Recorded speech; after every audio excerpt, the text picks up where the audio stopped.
त्यावेळेस त्या चेअरवर जो व्यक्ती बसतो तो कुठल्याही पक्षाचा म्हणून वागत नाही, परंतु राहुलजींना विरोधी पक्षनेत्यांना बोलूच न देणं, तो सरकारच्या विरुद्ध त्यांनी विरोधी पक्षनेत्यांनी एक शब्दही बोलू नये अशा प्रकारची आळमोठेपणाची भूमिका, अडेल तत्वपणाची भूमिका स्पीकरने त्या ठिकाणी घेतली हे संपूर्ण देशाने बघितलं आहे.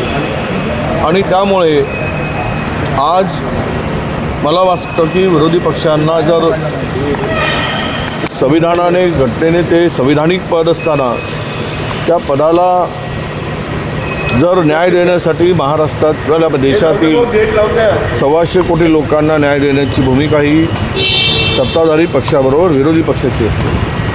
आणि अशा वेळेस पूर्णतः एकतर्फी कारभार त्या ठिकाणी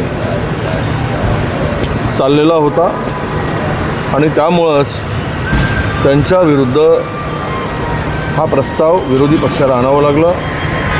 शेवट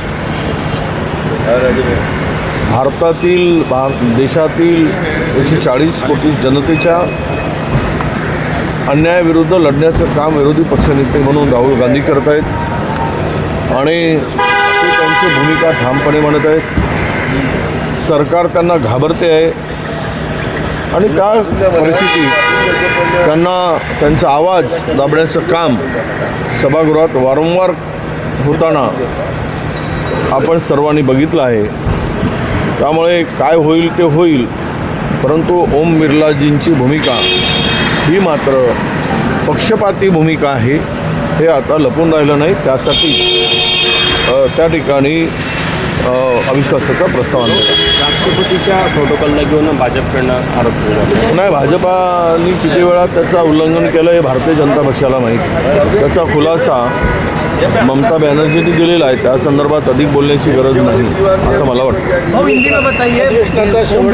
तिसरा आठवडा आहे अधिवेशनाचा. नाही, अधिवेशनाचा तिसरा आठवडा आहे. संख्याबळ कमी जरी असलं तरी आज पाहतो आहे मी त्या ठिकाणी आता बजेट झाला. त्या बजेटवर चर्चा करण्यासारखं बजेटच नाही. देश महाराष्ट्र कंगाल झालेला आहे, भिकारी झालेला आहे. महाराष्ट्र पूर्णतः उद्ध्वस्त झालेला आहे. अशा प्रकारच्या बजेटवरून परिस्थिती सगळ्यांनी बघितली. आज हा बजेट कोणासाठी? केवळ रस्ते बांधण्यासाठी बजेट होता, म्हणजे उद्योगपतींना आणि कंत्राटदारांना पोचण्यासाठीच हा बजेट होता. केवळ मातोड ते पात्र बनवून लिहून कर्जमाफीचं सोंग सरकारने केला. त्याच्या पलीकडे या बजेटमध्ये काही नाही.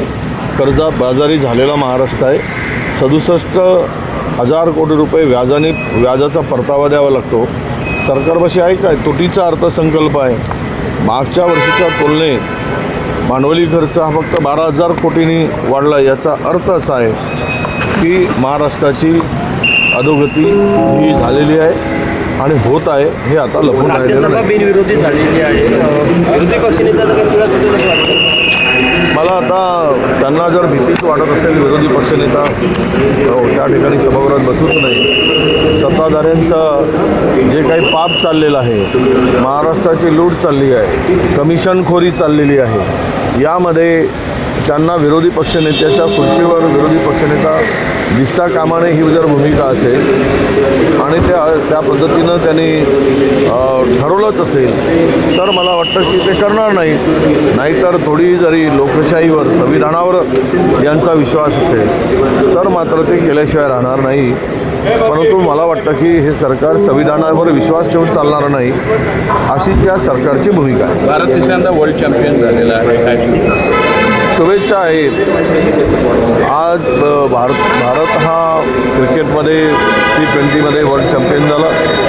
कालची मॅच सगळ्यांनी बघितली. म्हणजे आम्हाला वाटत होतं की फार अटीतटीची ही मॅच होईल, परंतु एकतर्फी ही मॅच झाली. पूर्ण भारतीय टीमचं, क्रिकेट टीमचं मी मनापासून अभिनंदन करतो, शुभेच्छा देतो.